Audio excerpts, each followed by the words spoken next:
కాలంలో మీరు ఒక ఏసీపీకి ధమ్కీ ఇచ్చారని చెప్పేసి సోషల్ మీడియాలో వైరల్ అయింది మనం చూసాం. నిజంగా ఏసీపీ గారికి మీరు ధమ్కీ ఇవ్వాల్సిన అవసరం ఏమొచ్చింది అసలు? ఏసీపీకి ధమ్కీ ఇవ్వలే, ఆ! ఏసీపీయే నాకు ధమ్కీ ఇచ్చాడు. ఓకే. ఏమని ధమ్కీ ఇచ్చాడు సార్? అంటే అది మా మేయర్ ఎవరైతే ఉండేనో ఓకే. మమ్మల్ని ఒక ప్రజా సమస్య ఎన్టీపీసీ ప్రజాభిప్రాయ సేకరణలో ముందుకు పోతా ఉంటే వెహికల్స్ హ్మ్. తను ఆపేయడం జరిగింది. ఓకే. మేము ముందుకెళ్ళి ఆగి దిగి వస్తామని చెప్పి చెప్పాను. హ్మ్.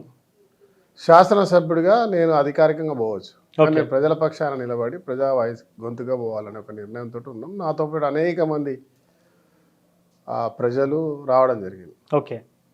దాంట్లో మా నాయకులు ఎన్నుకోబడ్డవాడు, హ్మ్. కార్పొరేటర్స్, మేయర్ అందరూ ఉండే. వాళ్ళు కూడా అందరు దళితులే. ఓకే. కానీ అక్కడ దళితుడు ఎవడో బీసీ ఎవడో అని చూడలేము మేము. హ్మ్. వారు మా ఎమ్మెల్యేని అడ్డుకుంటారా ఆపుతారా అని చెప్పి అడిగేంత లోపల తనకు కొంచెం బీపీ షుగర్ ఉన్నట్టున్నది. హ్మ్. అడ్డగోలుగా మా మేయర్ గారిపై మాట్లాడడంతో మేయర్ గారు తింటుంటే ఆయన ఎవరు హ్మ్.